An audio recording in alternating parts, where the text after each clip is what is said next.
Hi everyone. Welcome to the first session of Decoding Mommy Life with the experts. We will very soon have our first expert on the session, Dr. Ramya Srinath. I will just invite her. As you all know, today's topic is newborn care. Hi, Dr. Ramya. Thank you so much for taking out time to join us, and a very warm welcome to the first session of Decoding Mommy Life with the experts. Hi. Dr. Ramya Srinath is an MD pediatrician with over 8 years of experience, trained in infant and young child feeding, and she's also a lactation expert. Doctor, the most important thing that everyone wants to know, all the new mothers out there and expecting mothers, is what are some of the things that we should, ensure or we should take care of? What are some of the most important tips that we should follow when a baby is born? So what I'll do is I'll start from head to toe. Okay. First of all, always eye care, nose care, ear care. These things have to be taken care of, and all these have to be taken care of very clearly. There are a lot of myths and all. You put these drops, all that. Please always check with the child's pediatrician first, because after so much studies, only have they been, given the degree. So always do check, what is the best way. So, for example, eye care. How do you take care of the eyes? A lot of people put Kajal for the newborn baby, and that's totally all right. And it's a personal choice, and sometimes. But I personally advise not to put Kajal just because it causes a lot of eye infection. So how do we clean the eyes? Is we always should clean from inward to outward. We shouldn't rub the eyes. We shouldn't use the same cloth for both sides, or even when rubbing the same eye, you shouldn't do that. So that's a simple thing about eye care. Other things about newborn care is you have to be very gentle with the child. The child is, there's so many things that are still developing. The child is just come out of your body and is still adjusting. So simple things like baby massage, there are very approved guidelines and steps on how to do baby massage. And you shouldn't give it to just, an auntie who will massage the baby in a very vigorous way. And it's actually harmful and potentially, hurtful for the baby. And that's very, very concerning that when I see a lot of videos of these very rough massages being done, it's quite difficult to watch because it's not approved and we don't know the effects right now. And later on, there will be several other effects which, they can't correlate with this baby massage technique. So simple things like that. Just you should always take care of the baby. You should always be very gentle with the child, and you should always just check if you have a doubt. Your child's pediatrician nowadays is very easily accessible, so you can always check and ask them a general query or question, and they'll be happy to answer. Right, right.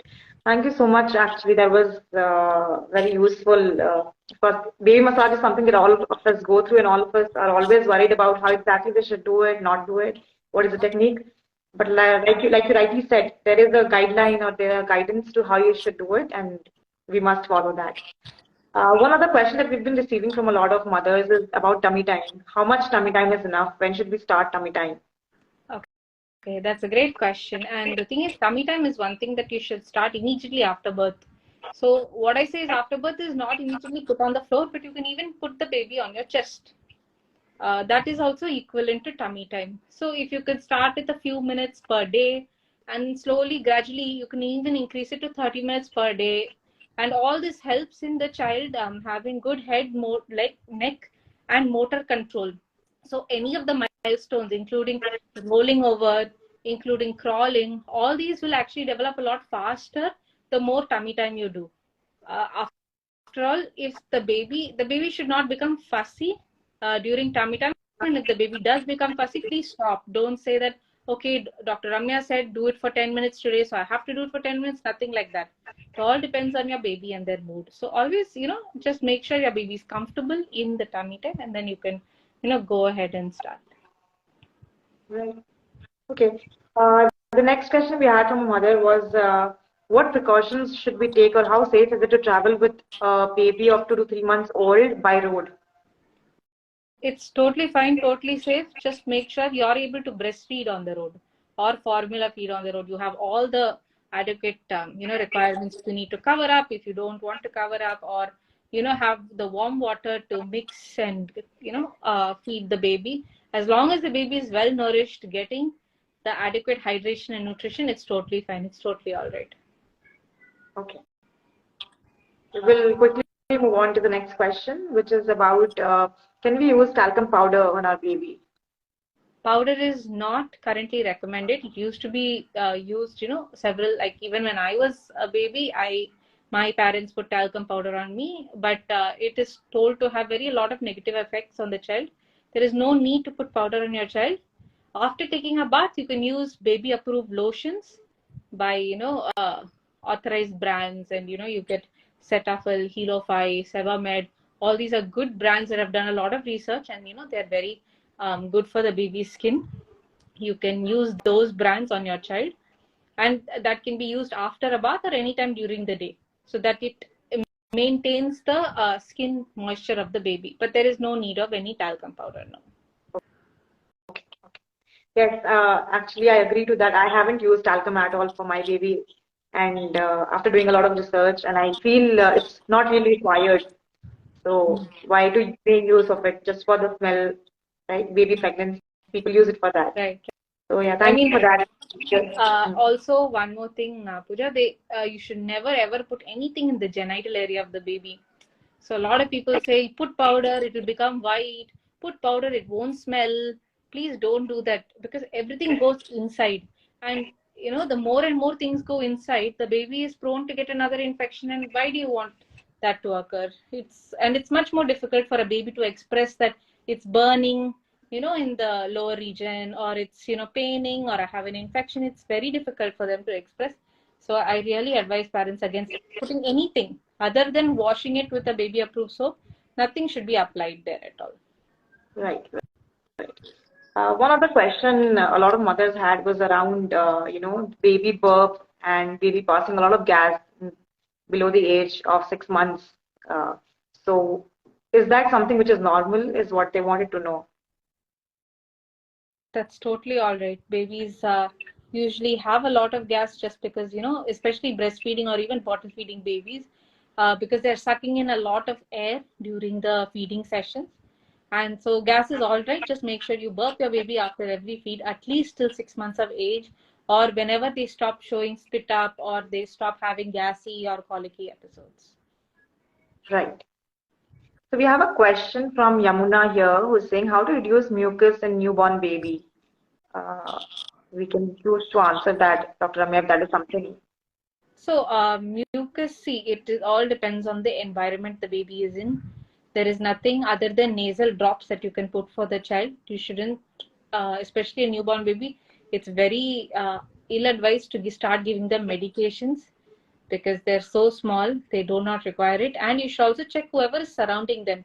If anyone surrounding them is having an infection, you should ask them to mask, you should ask them to wash hands, or not even have contact with the baby.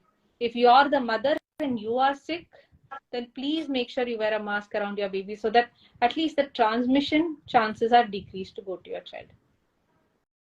Right. Otherwise, there is no method of keeping the room this way or opening the ventilation. Nothing like that. It is all like going to get transmitted if you don't take care of the hygiene around your baby.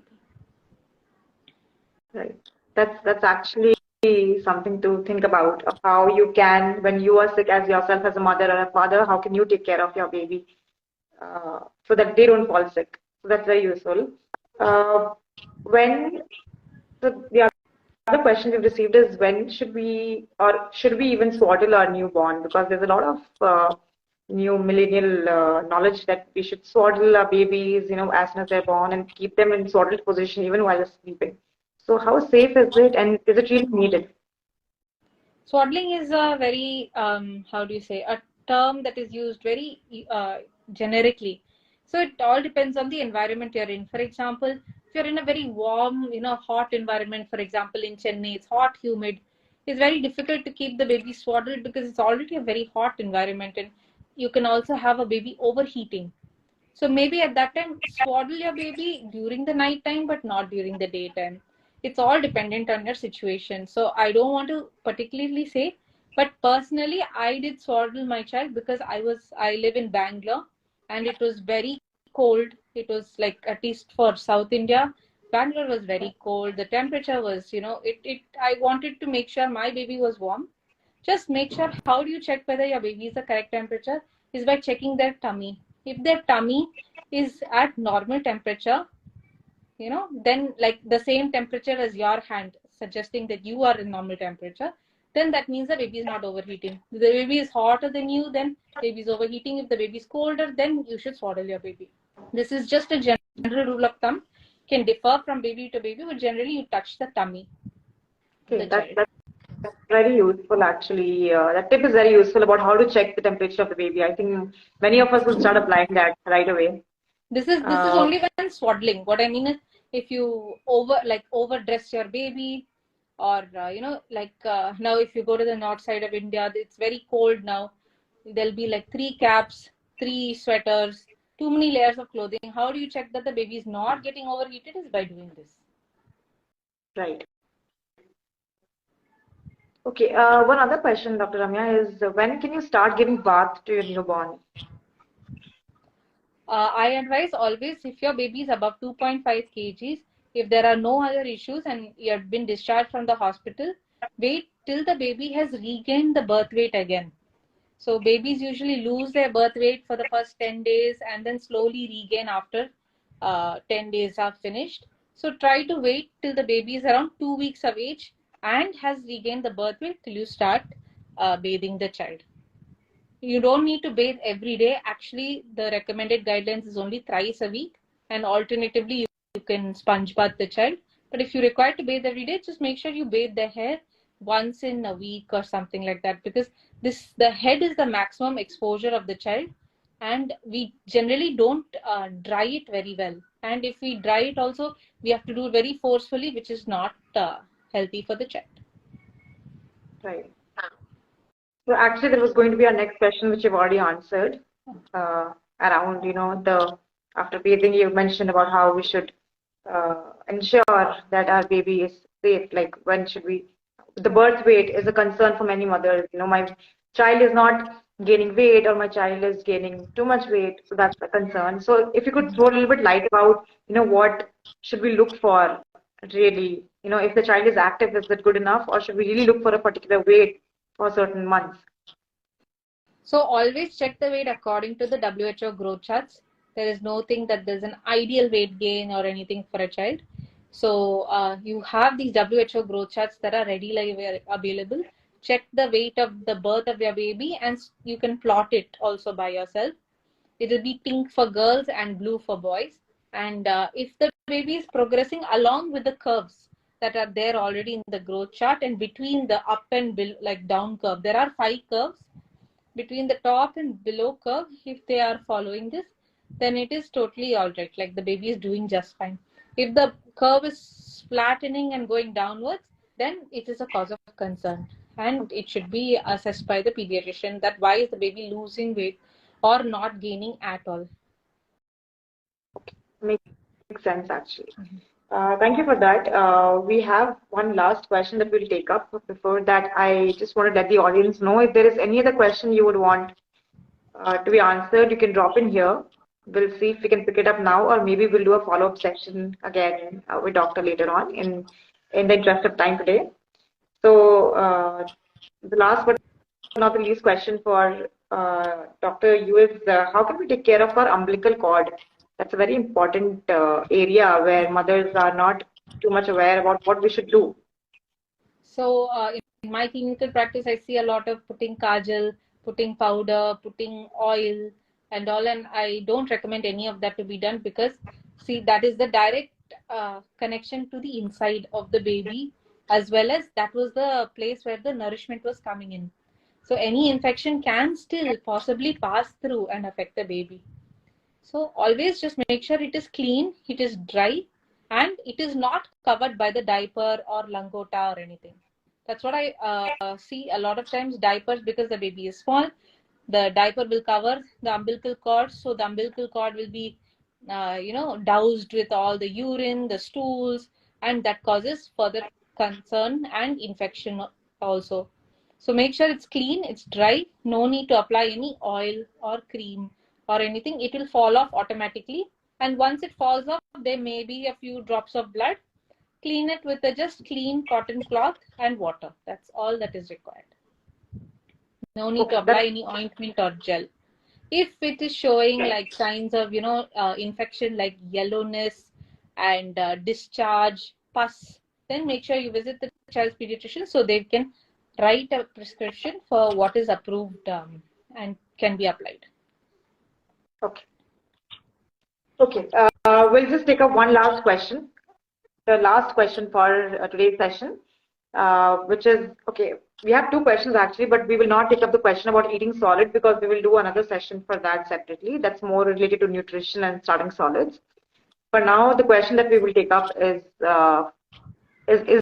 there any cough syrup which can be used for a 4-month-old baby? So yes, doctor, during the winters, a lot of kids are catching cold and cough, and parents are really concerned. Should we use a cough syrup? Should we visit a pediatrician? Should we use a home remedy? What should be done? So is there that one tip that you can share with all of us, which we can follow when a child falls sick with cold and cough?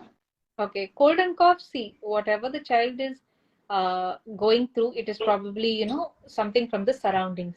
So after a few days, if the cough is not reducing, like, for example, if it is more than 4 days and the cough is increasing and not reducing by itself, then yes, you can start a cough syrup. But please make sure you just don't go to the doctor and, like, sorry, don't go to the pharmacist and just say my child is having cough and they will give something. See, pharmacists also have studied several years. There's nothing wrong with doing that, but they should be able to assess and check. There are different coughs: wet cough, dry cough, whooping cough, and several others also. So how do you know how it is? So until someone actually hears your child cough, they can't actually give you a proper medicine. So a lot of Okay. people say wet cough means the sputum is there, but Hmm. till around 5 or 6 years of age, child doesn't actually spit out any sputum. They generally cough and swallow it. So how do you know it's actually a wet cough? So that's why pediatricians have been trained to listen to the different coughs over their experience and over their course. So they will know exactly why. So just visit. See, now we have so many online consultation options also. Just make an online consultation with the pediatrician, and they will listen to it and write a prescription. If it doesn't work after 5 days, you can try another cough syrup, or it could be something completely different. Just make sure that whoever, if an adult is sick in the household and the child is prone to get the sickness, ask them to wear a mask in the house. I find it personally, like, whenever my daughter is sick, I wear a mask so that I don't get the infection from her, and vice versa. If I get sick or my husband gets sick, we make sure that we have to be around the child. It's impossible not to be around the child, and the child will run to us also. Like, it's impossible to say don't come to amma or something like that. So we make sure we wear a mask in the household. It's difficult, I understand, but a 3-layer mask is very easy to wear, so we can definitely do that. Okay. Great, great. Thank you so much for all your insights today. I think that was very, very useful. And thank you so much for taking out time, Doctor. This was quite enriching session for all of us. Is there any message that you want to leave before you go, for all the new mothers out there? Anything that you want to tell them? Just make sure that you take care of your needs and requirements, and so that overdo it with your child. You mother will definitely have good instincts to take care. So just trust, don't trust people and etc. You have several people who are approved, and like even Pooja, she's gone through it. She has her experience. So definitely reach out and ask for their opinion before making a decision based on 100 other people saying something. Thank you so much, Doctor. Thank you. And if anyone has any other question, please DM me and we will set up a follow-up session if needed. But thank you so much for your time and session, Dr. Ramya. Thank you so much. Take care. Thanks. Talk. Okay, bye.